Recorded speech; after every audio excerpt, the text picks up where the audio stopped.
What if I told you that the way most of us think about money, how to earn it, save it, spend it, is completely backwards? I'm not talking about budgeting apps or stock tips. I'm talking about the psychology of money. If you've seen part 1, you already know this isn't just about spreadsheets. It's about how we, as humans, make money decisions emotionally first and logically second. Like, remember Mike Tyson? Made over $400 million in his career, bought tigers, a $2 million bathtub, then bankrupt, $23 million in debt. How does that happen? Was he dumb? No, he just didn't understand the mental game of money, the stuff no one teaches you. In this video, we're going deeper. We will see some brand new lessons from the book that blew my mind. Because once you understand how money works up here, in your brain, not just on paper, you unlock a whole new level of freedom. Lesson 1, no one's crazy. Okay, so let me ask you something. Have you ever looked at someone making a money decision and thought, what are you doing? Like someone buying a brand new car with a 7-year loan when they're living paycheck to paycheck. Or someone investing all their savings into meme coin during a hype wave. And you're like, dude, are you crazy? But here's the thing. They're not crazy. At least not in their own mind. This blew my mind when I first got it. People make decisions with money based on their own life experiences. Think about this. If you grew up during the 2008 financial crash, watched your parents lose their jobs, maybe even your house, you probably have this deep,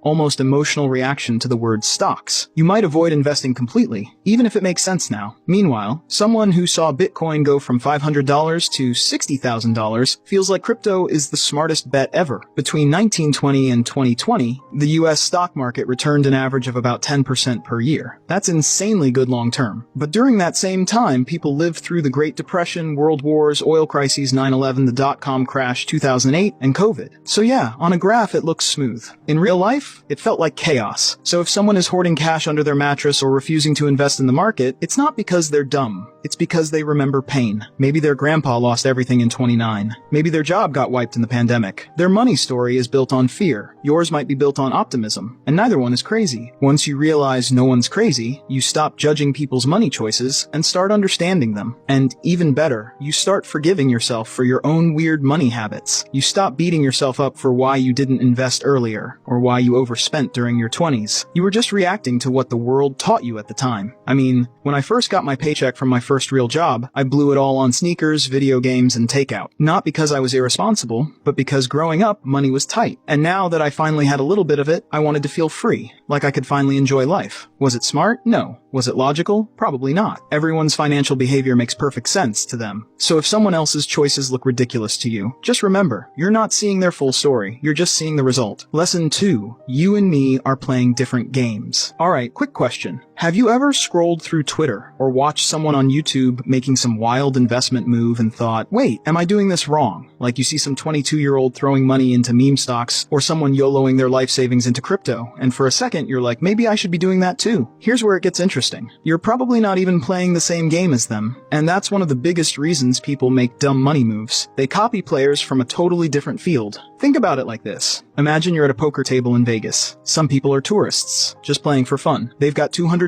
they're willing to lose. Then there's a pro. This is how they make a living. They've studied the game, they've got a strategy, they're thinking 10 moves ahead. And then there's that guy who's just drunk, doesn't know the rules, and is going all in every hand like it's blackjack. Now imagine you're watching from across the room, and you try to copy that drunk guy because he won one hand. That's what most people are doing when they see viral finance content online. They're mimicking players who aren't even in their league, in a game that isn't even theirs. Even inside your friend circle, some might be saving for retirement, some trying to buy a house, others just stacking cash for a 3-month Euro trip. So why would you all follow the same money advice? This lesson right here. Once you get it, you stop being distracted by noise. You gotta know what game you're playing. Are you trying to build wealth slowly and safely, or are you trying to triple your money in 3 months? And once you're clear on that, everything else becomes way easier. You're not swayed by hype. You're not stressed by volatility, because you're not playing their game. You're playing yours. That's why sometimes the best financial advice is just ignore them. They're not you. Lesson 3, the greed trap. There's this story about Rajaratnam, a billionaire hedge fund guy. He was already worth hundreds of millions, set for life. Private jets, mega mansions, the works. But he got caught in one of the biggest insider trading scandals ever. Why? He wanted more. Not needed. Wanted. At that level, money doesn't even change your lifestyle anymore. It's just scoreboard ego.